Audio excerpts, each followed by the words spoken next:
நம்மோடு கூட கர்த்தர் பேசட்டும். ஹல்லேலூயா. நியாயாதிபதிகளின் புஸ்தகம்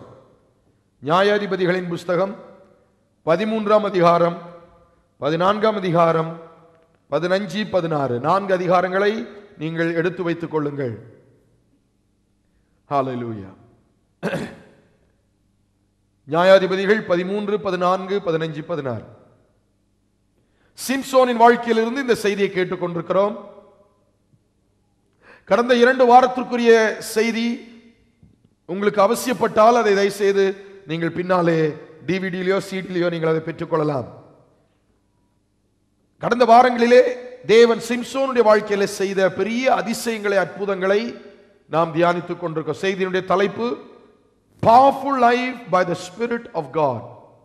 தேவனுடைய ஆவியின் மூலமாய் உள்ள வல்லமை உள்ள ஜீவியம்.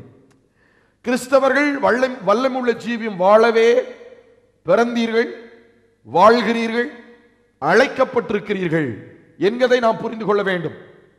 தேவனுடைய பலத்தினாலும் தேவனுடைய வல்லமையினாலும் நிரப்பப்பட்ட வாழ்வு கிறிஸ்தவத்தின் ஜீவியம்.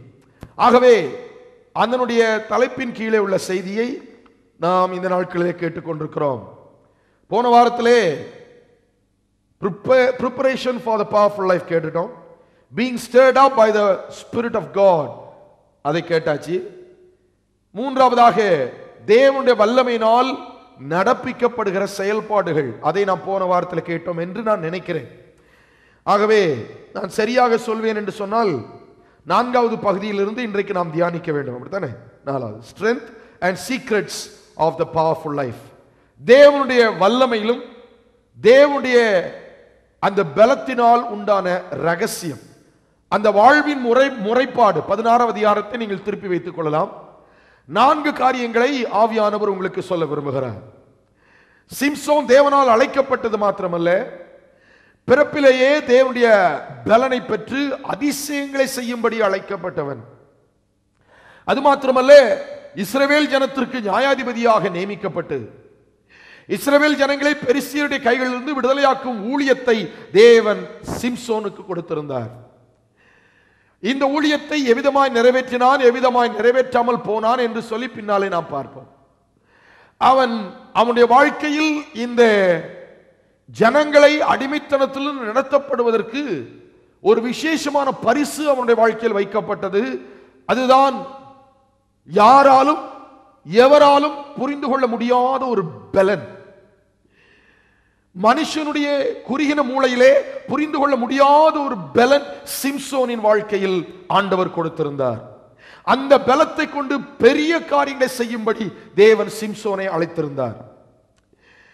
ஒவ்வொருத்தருக்கும் ஒவ்வொரு விதமான தேவன் பரிசை கொடுக்கிறார். மோசேக்கோ அற்புதங்களை செய்து அதிசயங்களை செய்து பார்வோனுக்கு முன்பதாக என் தேவன் ஜீவனுள்ளவர் என்று நிரூபிக்கிறதன் மூலமாக இஸ்ரவேல் ஜனங்களை விடுவித்துக் கொண்டு வருகிற ஊழியத்தை நிறைவேற்றி முடித்தான். எலியாவுக்கும் எலிசாவுக்கும் தீர்க்க தரிசனத்தின் ஊழியத்தின் மூலமாக தேவன் ஊழியத்தை நிறைவேற்றி முடித்தார். இப்படி ஒவ்வொருவரையும் விசேஷமான பரிசுகளினாலே தெய்வ கிருபைகளினாலே நடத்துகிறார். சிம்சோனுக்கோ சர்வாதிக பலன், யாராலும் புரிந்து கொள்ள முடியாத ஒரு பலன். இவன் செய்த சத்துவத்தின் செயல்பாடுகளை போன வாரத்தில் நாம் பார்த்தோம். சிங்கத்தை 2ஆக கிழிப்பதும், தேன் கூட்டிலிருந்து தேனை எடுத்து சாப்பிடுவதும், மிகவும் ஞானத்தினாலே ஜனங்களுக்கு விடுகதை கொடுத்து அந்த விடுகதைகளுடைய அர்த்தங்கள் தெரியாதபடி தவித்திருக்கும் போதும் அவன் பெரிய காரியங்களை சாதித்து முடித்தான் என்று 14ஆம் அதிகாரத்திலே வாசிக்கிறோம். இப்படி நாம் வேத வசனத்திலே அவன் செய்த அநேக அதிசயமான செயல்பாடுகள். சாதாரணமான மனுஷன்தான், ஆனால் அசாதாரணமான செயல்பாடை செய்தான். சிம்சோனை போல நான் இருக்க முடியுமா? கேள்வி. ஆனால் ஆண்டவர் சொல்லுகிறது என்ன? என் தேவன் சிம்சோனை உபயோகப்படுத்த முடியும் என்று சொன்னால், இந்த நாட்களிலே சிம்சோனின் மேல் இல்லாத ஒரு அபிஷேகம் நம்மேல் வைக்கப்பட்டிருக்கிறது. அதுதான் இயேசு கிறிஸ்து நமக்கு வாக்கு பண்ணி விட்டு போன பரிசுத்த ஆவியின் அபிஷேகத்தின் பலன். தேவ ஆவியின் பரிசுத்த ஆவியின் பலன் சிம்சோனுக்கோ தேவனுடைய ஆவியின் பலன் இருந்தது. நமக்கோ இந்த நாட்களிலே மேல் வைக்கப்பட்ட அந்த பலத்தை காட்டிலும் முழுமையான ஆவியின் அபிஷேகத்தின் பலனை அப்போஸ்தலர் நடவடிக்கைகள் மேல் மாடியிலே 120 பேர் கூடியிருக்கும் போது அப்போஸ்தலர் நடவடிக்கைகளை வாசிக்கிறது போல அந்த பரிசுத்த ஆவியானவர் முழுமையுமாய் இறங்கி வந்தார். சிம்சோனின் வாழ்க்கையிலே அப்போஸ்தலர் நடவடிக்கைகளில் சொல்லப்பட்ட அடையாளங்கள் காணப்படவில்லை. அவனுடைய சிரசில் அக்கினி எரிகிறதாக பார்க்கவில்லை. அவன் மேல் அடிக்கப்பட்ட இந்த தேவ பலன், கொடுக்கப்பட்ட தேவ பலன் காற்றடிக்கிற முழக்கத்தை போல் அவனுக்குள்ளே இறங்கி வரவில்லை. அவன் அந்நிய பாஷைகளையும் பேசவில்லை. சிம்சோனுக்குள் இருந்த பலன் அநேக சத்துவமான செயல்பாடுகளை செய்து முடித்தது. புதிய ஏற்பாட்டில் இருக்கிற உங்களுடைய வாழ்க்கையிலும் என்னுடைய வாழ்க்கையிலும் என் இயேசு வாக்கு பண்ணிவிட்டு போன அந்த பரிசுத்த ஆவியானவர் நமக்குள்ளே வருகிறதுனாலே நாம் ஒவ்வொருவரையும் சிம்சோன்களாக தேவன் அழைக்கிறார். ஆகவே இந்த வசனத்தை நாம் கேட்கும் போது ஏதோ இன்னொரு செய்தி கேட்டுவிட்டு போகிறோம் என்றல்ல, என்னை கர்த்தர் இந்த நாட்களிலே புதிய ஏற்பாட்டின் சிம்சோன்களாக என்னை அழைத்திருக்கிறார் என்று எனக்குள்ளே கர்த்தர் பேசட்டும் என்கிற ஒரு எதிர்பார்ப்போடு இருக்கும்போது சிம்சோனின் மேல் வைத்திருந்த பலன் உனக்குள்ளே நிச்சயம் இந்த காலை வேளையிலே இறங்கி வரும். 4 காரியம். முதலாவதாக, சிம்சோன் அவனுடைய வாழ்க்கையிலே அவனுக்கு இருந்த இந்த பலனை அநேகரால் புரிந்து கொள்ள முடியாமல் இருந்தாலும் இந்த பலன் அவனை விட்டு பல நேரத்திலே போவதற்குரிய அபாயமான சூழ்நிலைமை காணப்பட்டது. பலமுறை அபாயமான சூழ்நிலைமை காணப்பட்டது. இந்த அபாயத்தை அவனே ஏற்படுத்தி கொண்டான். இந்த அபாயமான சூழ்நிலைமையை அவனை ஏற்படுத்தி கொண்டான். ஏனென்றால் இந்த ரகசியத்தை எல்லாரும் புரிந்து கொள்ள வேண்டும் என்று ஆவலாய் அவனை துரத்தி கொண்டு வந்தார்கள். விசேஷமான பெண்களை தூண்டிவிட்டார்கள். ஏனென்றால் பெலிஸ்தியர்களுக்கு நன்றாக ஒன்று தெரியும், சிம்சோன் அவனுக்கு இந்த பெண்களுடைய பலவீனம் அவனுக்குள் இருக்கிறது என்கிறதை அவர்கள் புரிந்து கொள்ளபடினாலே இந்த பெலிஸ்தியர்கள் இந்த பலவீனத்தை உபயோகப்படுத்தி சிம்சோனுக்குள் இருக்கிற இந்த பலத்தின் ரகசியத்தை எப்படியாவது தெரிந்து கொண்டு அந்த ரகசியத்தின் பலனை அவனிடத்திலிருந்து அழித்து விட வேண்டும் என்று பலமுறை முயற்சி எடுத்ததை வேதத்தில் நீங்கள் வாசிக்கிறீர்கள். சிம்சோனோ கடைசியிலே அவன் பாவம் செய்தான். அதை பற்றி நாம் பின்னாலே பார்ப்போம். ஆனால் இந்த காரியத்திலே முதலாவதாக ஆங்கிலத்தில் சொல்ல போனால் don't trade your power for anything. நம்முடைய கர்த்தர் நமக்கு கொடுத்திருந்த வல்லமையை வேற எதற்கும் வியாபாரம் பண்ணக்கூடாது. ஹல்லேலூயா. கர்த்தர் நமக்கு தந்திருக்கிற ரட்சிப்பு, கர்த்தர் நமக்கு தந்திருக்கிற ஆவியின் பலன், தேவன் நமக்குள்ளே வைத்திருக்கிற அபிஷேகத்தின் கிருபைகளை நான் வியாபாரம் பண்ணாதபடி அதை நமக்குள்ளே நாம் தரித்து வைத்துக் கொள்ள வேண்டும். அது உனக்குரியது. ஹல்லேலூயா. அதை பணத்திற்காகவோ அதை பதவிக்காகவோ அல்லது நான் சொல்ல போகிற இனிமேல் அவன் செய்த பாவத்தை குறித்து உங்களுக்கு சுட்டி காண்பிக்க போகிறேன். ஆகவே அவைகளினாலேயோ இந்த பலனை நாம் இழந்துவிடக் கூடாது. ஹல்லேலூயா. ஆகவே சிம்சோன் அப்படிப்பட்ட அபாயமான சூழ்நிலையில் அவன் காணப்பட்டான். தன் பலத்தை அவன் இழந்து விட்டான்.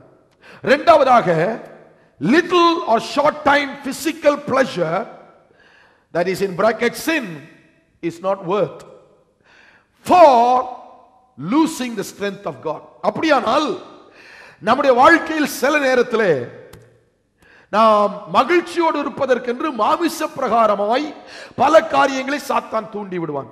அத சந்தோஷமா இருக்கிறது தப்பில்லை.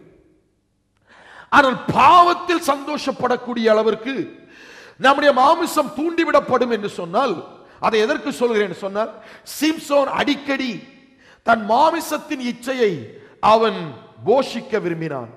மாமிசத்தின் இச்சையில் நடக்க அவன் முயன்றான், செய்தான் என்று சொல்லி வேதத்தில் நாம் பார்க்கிறோம். அப்படி செய்ததனால் உள்ள பலன் என்ன? பெரிய தேவ பலத்தின் ஆசீர்வாதத்தை அவன் கடைசியில் இழந்து விட்டான். சிறிய அல்லது கொஞ்ச நேர வாழ்க்கையின் இந்த பாவத்தின் அனுபவத்திற்காக தேவன் அவனை அழைத்த அழைப்பிலிருந்து அவன் வேறுபட்டு தேவன் அவனுக்கு கொடுத்திருந்த பலத்திலிருந்து அவன் முற்றிலும் மாறுபட்டவனாய் அவன் ஜீவித்தான் என்று சொல்ல வேதத்திலே நாம் பார்க்கிறோம். மூணாவதாக, never trust anyone with your strength and secrets. யாரையும், சிம்சோன் தன்னுடைய வாழ்க்கையிலே அவனுக்குள் இருந்த ரகசியத்தை இந்த பெண்ணிடத்தில் சொன்னதுதான் ஆபத்து. ஏனென்றால் தேவன் அவனுக்குள் கொடுத்திருந்த இந்த பலன் ரகசியமானதே. ஹல்லேலூயா. அதுபோல அருமையான தேவனுடைய பிள்ளையே, கர்த்தர் உனக்கென்று ஒரு அழைப்பை, கர்த்தர் உனக்கென்று ஒரு குறிப்பிட்ட பலனை, கர்த்தர் உனக்கென்று நீ தேவனுக்காய் நிறைவேற்றி முடிக்கக்கூடிய ஆவியின் அபிஷேகத்தின் கிருபைகளை உனக்குள்ளே கர்த்தர் தந்திருக்கிறார். அந்த கிருபைகளிலே விளையாடக்கூடாது. ஹல்லேலூயா. ரட்சிப்பில் விளையாடக்கூடாது. தேவனுடைய உடன்படிக்கையாகிய ஞானஸ்தானத்தில் விளையாடக்கூடாது. எத்தனை பேர் ஞானஸ்தானம் எடுத்து பின்மாறி போய் விடுகிறார்கள். அந்த ஞானஸ்தான உடன்படிக்கையே மறந்து விடுகிறார்கள். ரட்சிப்பின் உடன்படிக்கையே மறந்து விடுகிறார்கள். அருமையான தேவனுடைய பிள்ளையே, சிம்சோன் அவன் தன்னுடைய ரகசியத்தை சொல்லுகிறதுனாலே கடைசியிலே அவன் தன் பலனை இழந்தான். ஆகவே நம்முடைய வாயின் வார்த்தைகளுடைய கவனத்தை நாம் புரிந்து கொள்ள வேண்டும். கர்த்தர் இதை சொல்லாதே அப்படின்னு சொன்னா அதை நாம் சொல்லவே கூடாது. நிறைய பேர் நம்முடைய வாழ்க்கையில நம்முடைய வாயினாலேயே நம்முடைய வாழ்க்கை கெட்டு போகுது. ஹல்லேலூயா. ஆனால் இங்கே சிம்சோன் அவன் சிறிய காரியத்தினாலே சொன்னதினாலே அவன் பலத்தை இழந்து விட வேண்டிய நிர்பந்தத்திற்குள்ளே அவன் தள்ளப்பட்டான். ஆகவே நன்றாக கவனிக்க வேண்டும். மனுஷன் நம்மை தேவன் நமக்கு தந்திருக்கிற அந்த பலனை கொண்டு மனுஷனுக்கு முன்பதாக நாம் அதை அளந்து பார்க்க வேண்டிய அவசியம் இல்லை. நிறைய பேரு தன்னுடைய பலத்தை, ஆண்டவர் நமக்கு தந்த பலத்தை மற்றவர்களோடு அளந்து பார்ப்பார்கள். எனக்குள்ள எவ்வளவு அபிஷேகம் இருக்குது, இவருக்குள்ள எவ்வளவு அபிஷேகம் இருக்குது. ஹல்லேலூயா. நான் ஊழியத்திற்கு வந்த புதுசுல பலமுறை பெரிய பெரிய ஊழியர்களை கண்டு அவர்களை போல இருக்க வேண்டும் என்று ஆசைப்பட்டேன். அந்த ஆசை தப்பில்லை. ஆனா நாட்கள் போக போக போக போக அந்த ஆசைகள் பலவீனமாக மாறியது. எப்படி?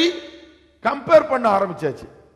இவர் இப்படி, இவர் இப்படி, இவர் இப்படி, இவர் இப்படி, கடைசியில் நானும் இப்படி என்று சொல்லி பல விதத்திலே நம்மை நாம் அளந்து பார்க்க அந்த ஆபத்திற்குள்ளே சில நேரத்தில் நாம் தள்ளப்பட்டு விடுகிறோம். சிம்சோனுடைய வாழ்க்கையிலே அப்படி நடந்தது. கடைசியா never fall into the enemy's trap. சிம்சோனுடைய வாழ்க்கையில் அந்த ட்ராப் யாரு? அததான் தெளிலாள்.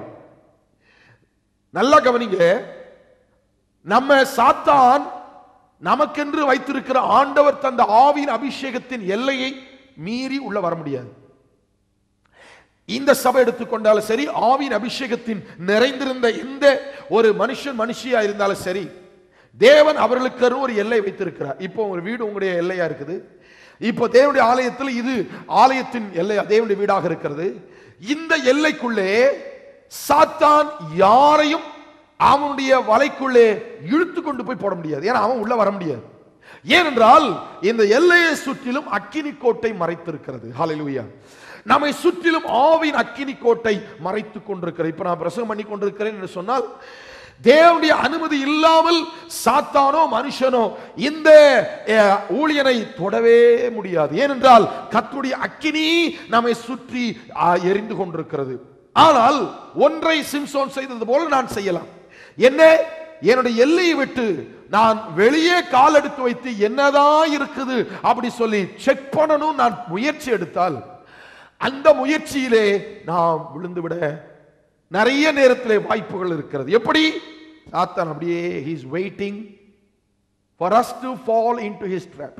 அவனுடைய வலைக்குள்ளே விழுந்து விடுவோமோ என்கிறதற்கு எதிர்பார்ப்பிலே அப்படியே உட்கார்ந்து பார்த்து கொண்டே இருக்கிறான். ஆகவே அருமையான தேவனுடைய பிள்ளையே, அந்த வலையிலே கடைசியிலே சிம்சோன் விழுந்து விட்டான். எத்தனையோ முறை விழுவதற்குரிய வாய்ப்புகள் இருந்தது, தப்பிட்டான். ஆனா இந்த நேரத்தில் விழுந்து போனானே என்று சொல்லி வேதத்தில் நாம் பார்க்கிறோம். சரி, அவனுடைய கடைசி ஆவியின் அபிஷேகத்தின் பலனிலே அவன் உபயோகப்பட்டதை உங்களுக்கு சொல்றதுக்கு முன்னாலே இப்போ நான் பிரசங்கம் பண்ண போகிறது இந்த நேரத்திலே நம்மை சரி செய்கிறதாய், சிம்சோனுடைய வாழ்க்கையிலிருந்து சில பாடங்களை கற்றுக்கொள்கிறதாய் இருக்கும். சரியா?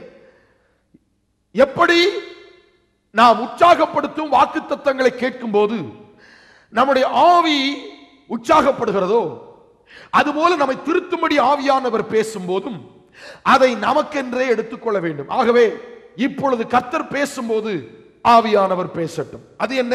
ரெண்டு காரியம். What was the sin that Samson committed? Samson செய்த பாவம் என்ன?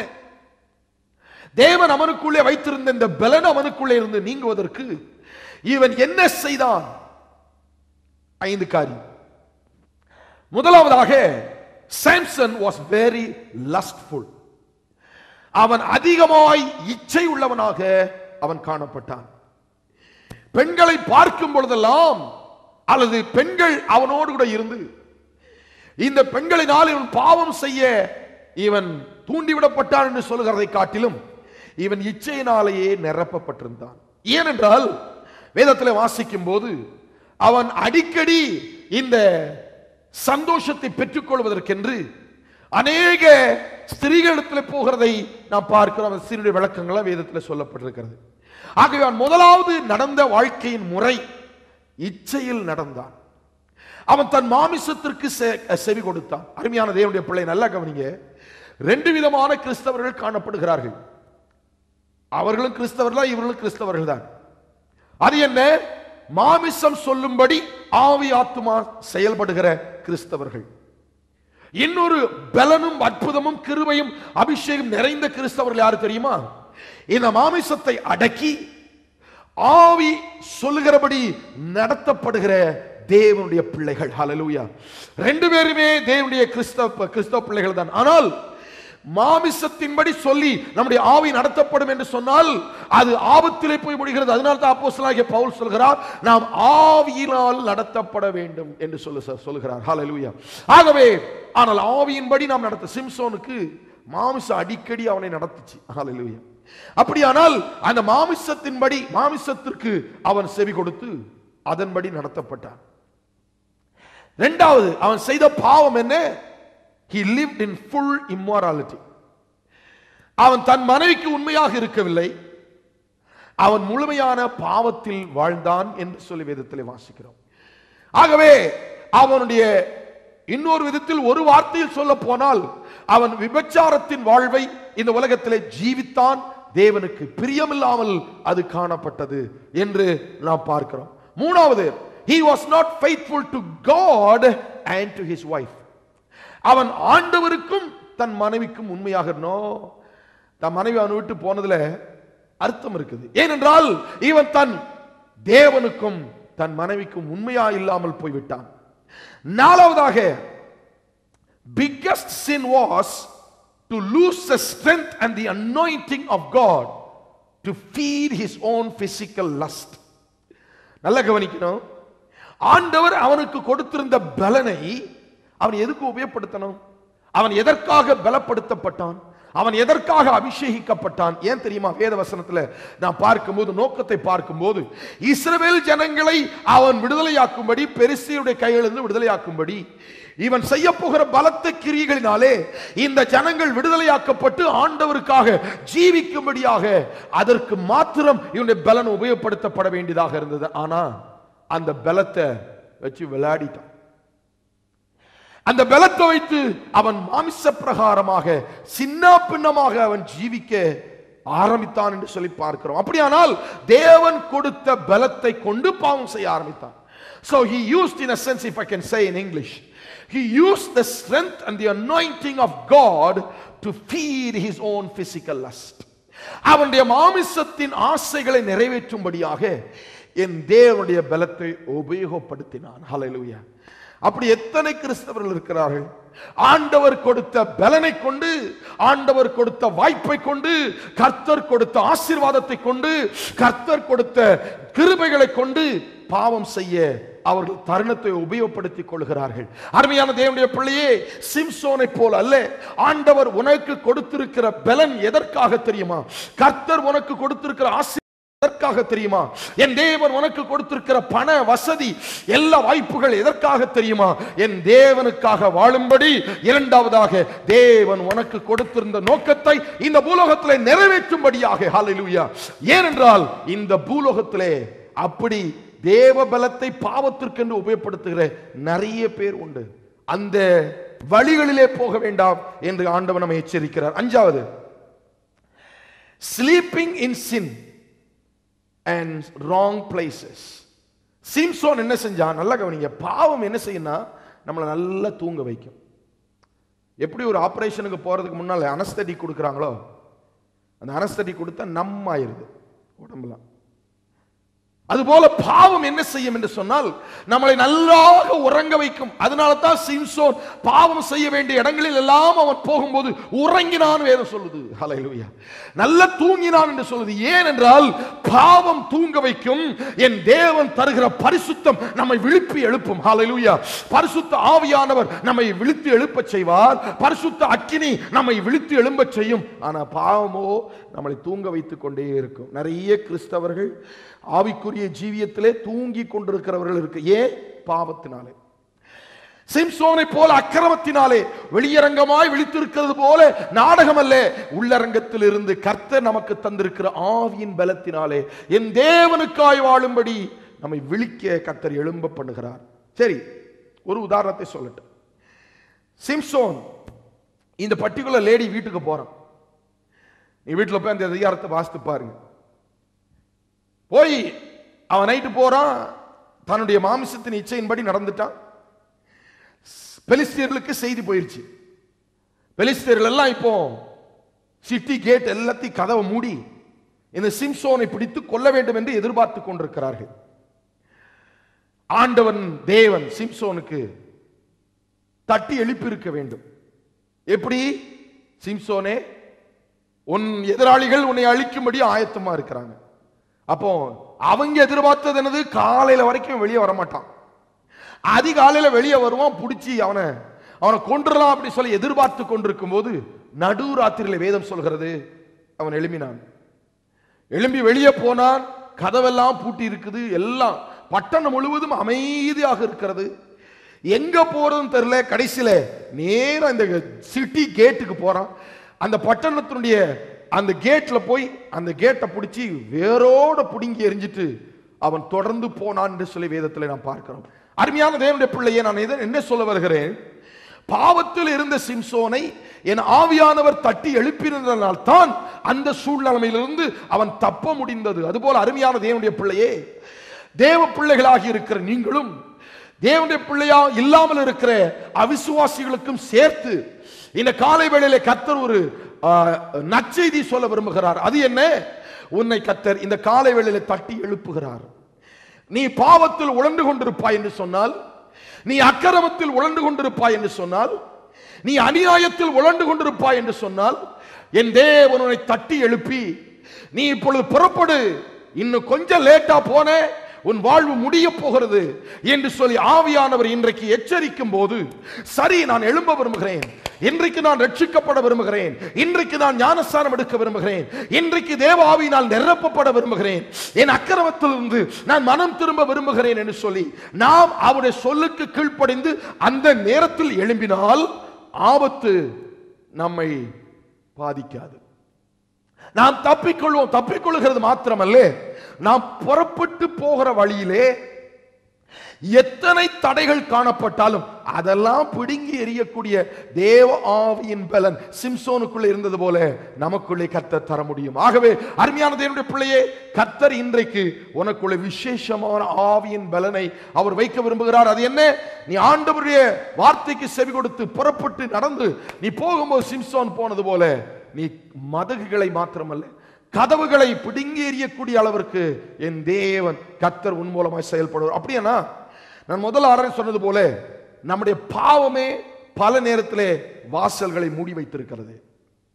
நம்முடைய அநியாயங்களே பல நேரத்திலே கதவுகளை பூட்டி வைத்திருக்கிறது.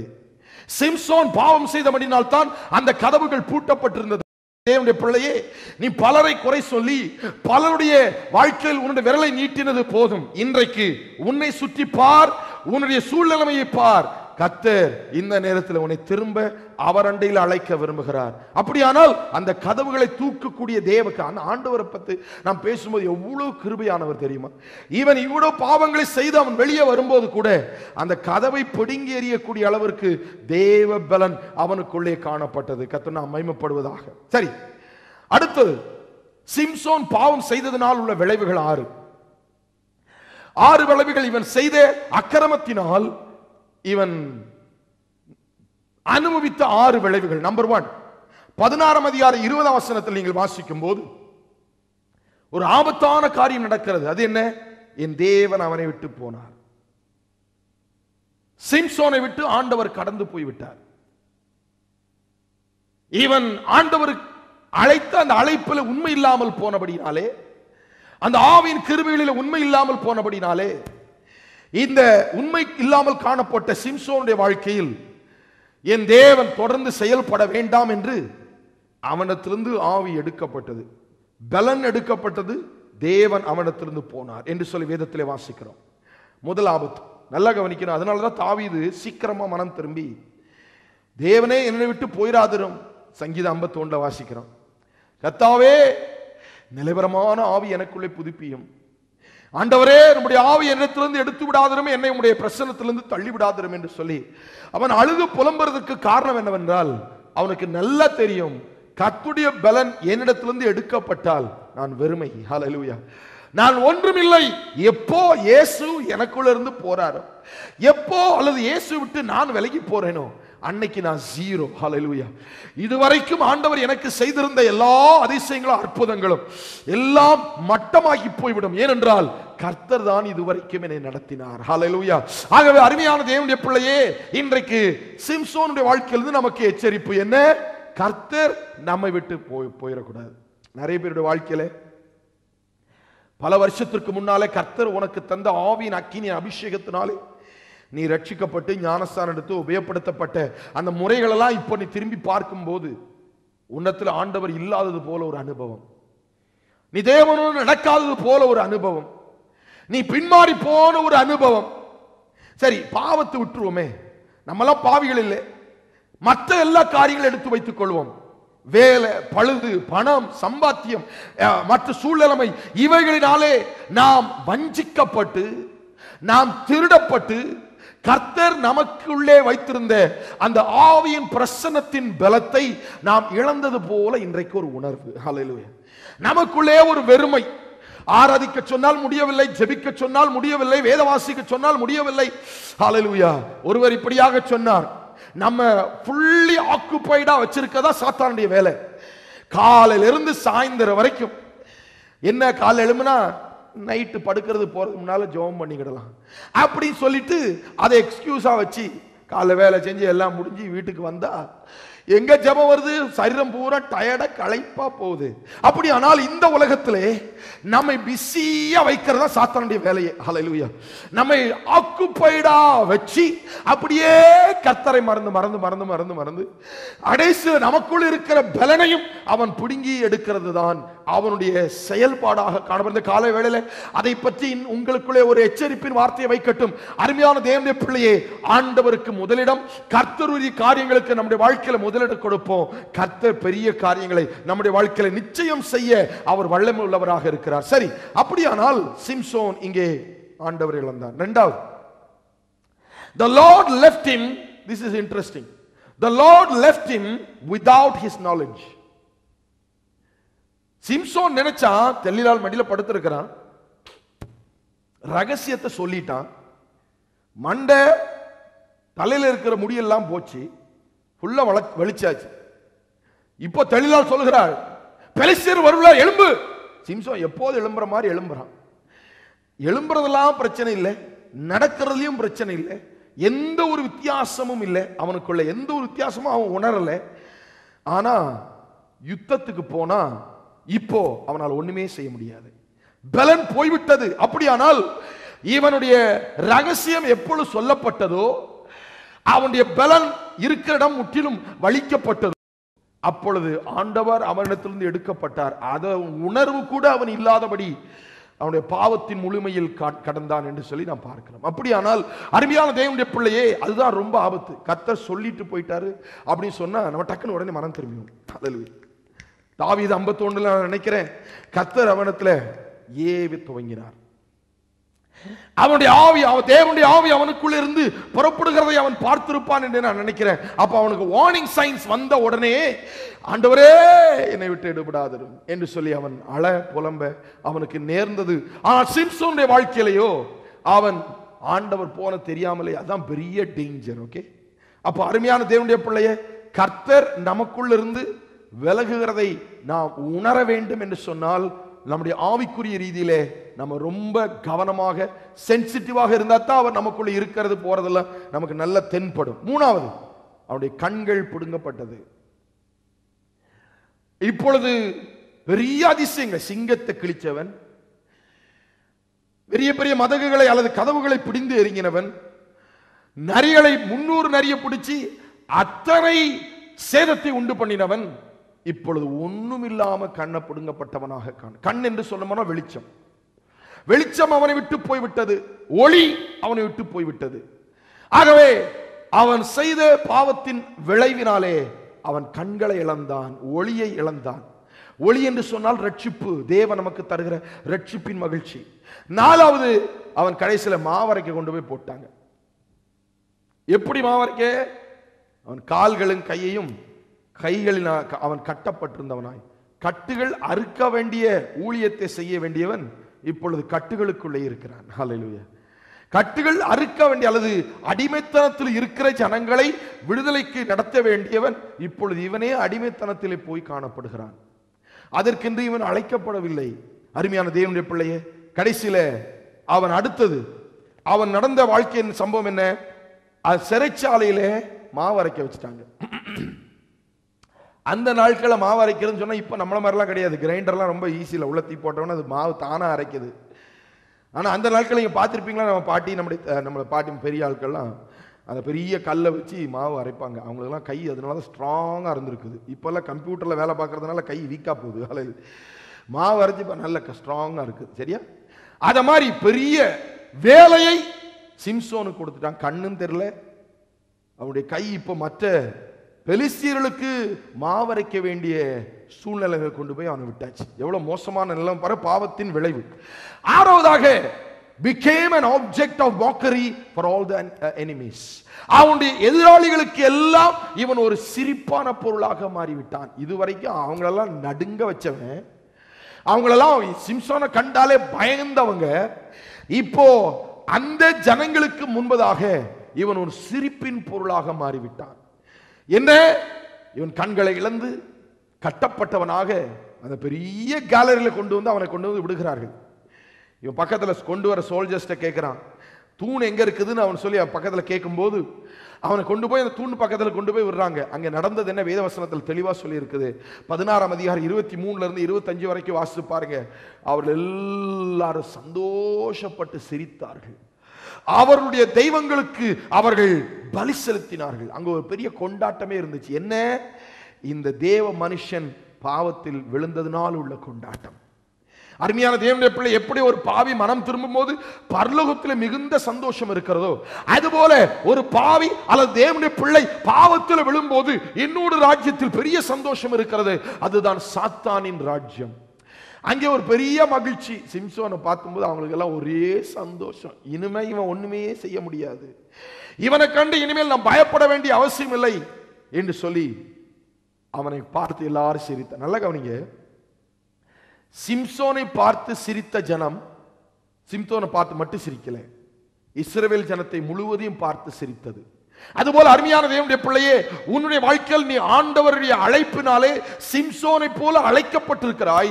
பல நேரத்திலே தவறினாலே நம்முடைய குடும்பமே சிரிக்கப்படுது, நம்முடைய சந்ததியே சிரிக்கப்படுது.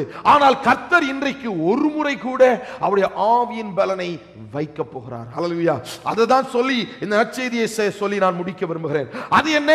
Final victory of God's power. ஹல்லேலூயா.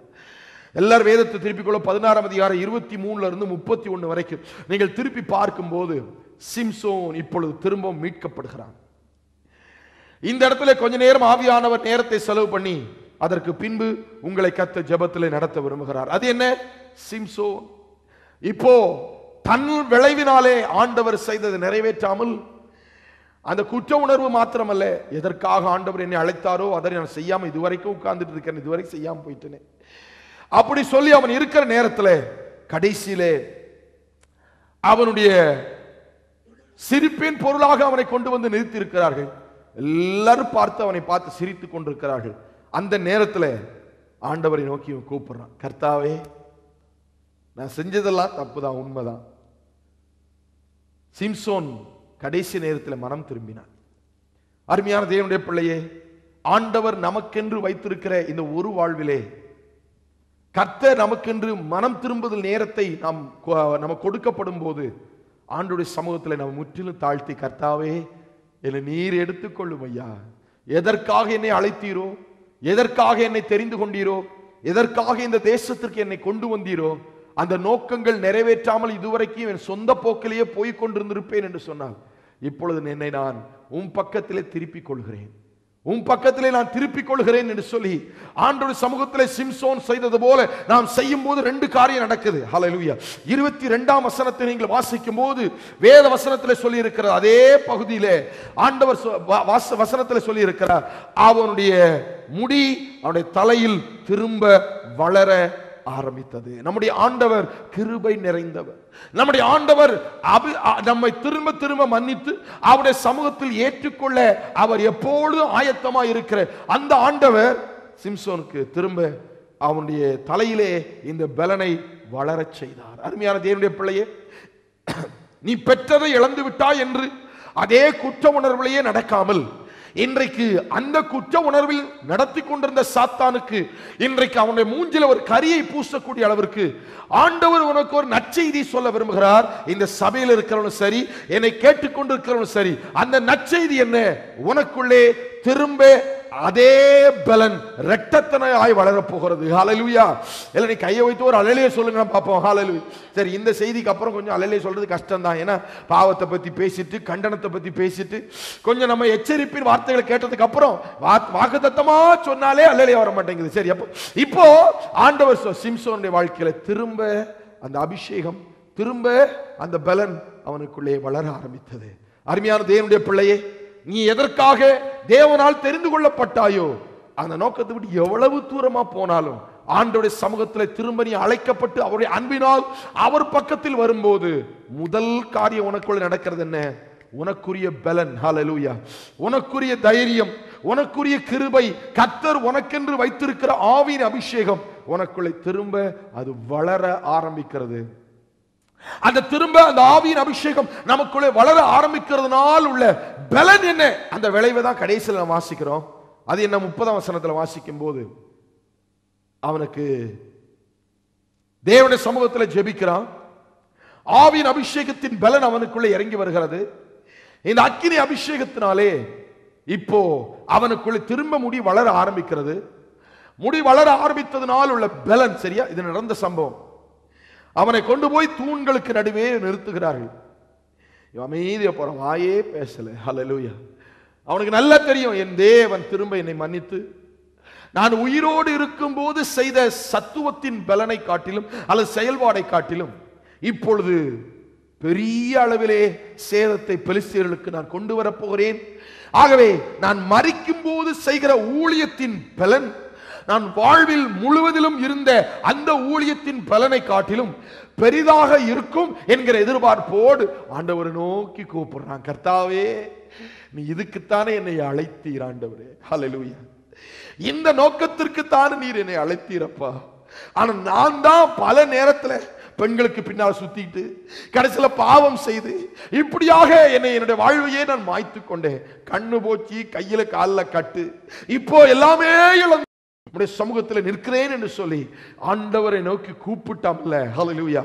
அவனுக்குள்ளே சிங்கத்தை கிழித்த பலனை காட்டிலும் நரிகள் 300 நரிகளை பிடிச்சி அந்த வாழை கட்டி அதுல தீய வச்சு அனுப்பின அந்த பலனை காட்டிலும், அந்த சிங்கத்தின் வாய்களில் இருந்து அந்த தேனை எடுத்து சாப்பிடக்கூடிய பலனை காட்டிலும், அந்த பட்டணத்திலிருந்து அந்த அந்த பெரிய கேட்டை பிடிங்கி எரியக்கூடிய அளவிற்குள்ள பலனை காட்டிலும் ஒரு தாடை எலும்பை கொண்டு 1000 பேரை கொன்ற அந்த பலனை காட்டிலும் அநேக மடங்கு பலன் அவன் மேல் இறங்கி வந்தது. ஹல்லேலூயா. அப்படியானால் இப்போ கடைசியில் அவன் மேல் இருந்த பலன் இதுவரைக்கும் இல்லாத பலன். ஆகவே அருமையான தேவனுடைய பிள்ளையே, இந்த காலை வேளையில கர்த்தர் உன்னோடு பேச விரும்புகிறார். அது என்ன தெரியுமா? நீ ஆண்டவர் விட்டு எந்த சூழ்நிலையினாலும் தூரமாய் போயிருந்தால் இன்றைக்கு திரும்ப அவனிடத்தில் வா. என் இயேசுவிடத்திலே வா. என் இயேசுவின் சிலுவையின் அன்பிடத்திலே வரும்போது அந்த அன்பு உன்னை இப்பொழுது என்ன செய்கிறது என்று சொன்னால், ஒரு விசேஷமான வல்லமையினால் உன்னை நிரப்ப போகிறது. அது என்ன?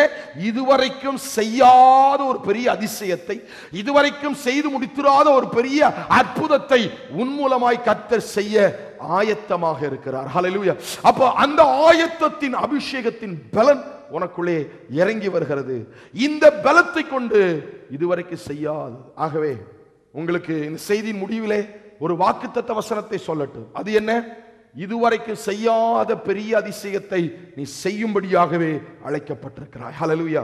நீ சாதாரணமான அல்லது ஒரு சாதாரணமான சூழ்நிலையில் நீ காணப்படலாம். ஆனால் ஆண்டவர் சொல்லுகிறது என்ன? கர்த்தர் உன்னை அசாதாரணமான செயல்பாடுகளை செய்ய அவர் ஆயத்தம். சிம்சோனுடைய வாழ்க்கையிலையோ அந்த கடைசி பலன் அவனுக்குள்ள இறங்கி வந்து அத்தனை பேரை அவன் அழிச்சு அவனும் செத்து போனான். ஆனா ஆண்டவர் இன்றைக்கு ஒரு காரியம் உங்களுக்கு சொல்லட்டுமா? பெலிஸ்தர்களோடு செத்து போன சிம்சோனை போல அல்ல, என் தேவன் உன்னை இயேசு கிறிஸ்துவை போல சிலுவையில் அறையப்பட்டு மரித்து அடக்கம் பண்ணப்பட்டு யூதர்கள் நினைத்தார்கள் முடிஞ்சு போச்சு, அவருடைய ராஜ்யம் முடிஞ்சு போச்சு, இனிமேல் இவர் இல்லை என்று சொல்லி அவர் மேல கல்ல புரட்டி முத்திரையும் வச்சாங்க, காவலாளியும் வச்சாங்க. ஆனா ஆண்டவர் சொன்ன நேரத்தில் 3வது நாள் கல் புரட்டப்பட்டு முத்திரை உடைக்கப்பட்டு காவலர்கள் நடுங்கக்கூடிய அளவிற்கு என் இயேசு உயிரோடு எழும்பினார். ஹல்லேலூயா. ஆகவே தான் அந்த இயேசு சிம்சோனை காட்டிலும் பெரியவர், மோசேயை காட்டிலும் பெரியவர், ஆபிரகாமை காட்டிலும் பெரியவர், இத்தனை பரிசுத்தவான்களை காட்டிலும் என் தேவகுமாரனாகிய கிறிஸ்து பெரியவர் என்று சொல்லி இன்னைக்கு பிரகடனப்படுத்துவதற்கு காரணம் என்னவென்றால், இந்த இயேசு நம்மை அவரை போல மாற்றிக் கொண்டிருக்கிறார். அப்படியானால் சிம்சோனோ தன் எதிராளிகளோடு மடிந்தான், நாமோ அந்த எதிராளிகளுக்கு முன்பதாக ஜெயத்தின் சின்னமாக ஹல்லேலூயா நாம் மடிய போகிறதில்ல.